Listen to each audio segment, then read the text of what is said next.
En une semaine, c'était la deuxième fois qu'il ne se présentait pas à une audience. Vendredi, au tribunal de Tarija, un mandat d'arrêt a été émis contre l'ancien président de la Bolivie, Evo Morales. En vertu des précédents juridiques et en application de l'article 87 numéro 1 du Code des procédures criminelles, l'accusé Juan Evo Morales Ayma est déclaré en rébellion. Le juge a également ordonné le gel de ses biens et interdit sa sortie du pays.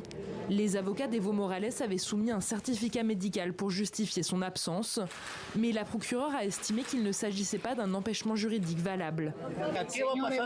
Evo Morales est innocent. Il est victime de persécutions politiques et cela est illégal.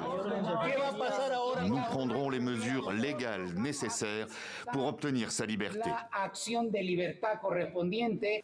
Lors de l'audience, la Cour devait examiner une demande de placement en détention préventive d'Evo Morales pour 6 mois.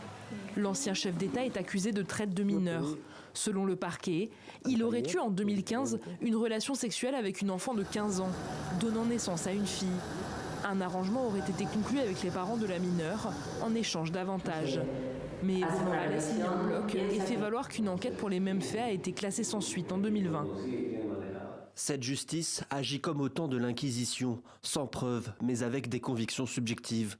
Mes accusateurs ne cherchent pas la justice, ils veulent me disqualifier et m'éliminer avant la prochaine élection présidentielle bolivienne.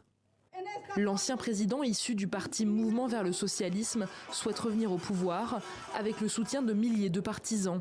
La semaine dernière, ces derniers avaient entamé une marche de 4 jours pour protester contre la crise économique et réclamer la démission de l'actuel président Luis Arce.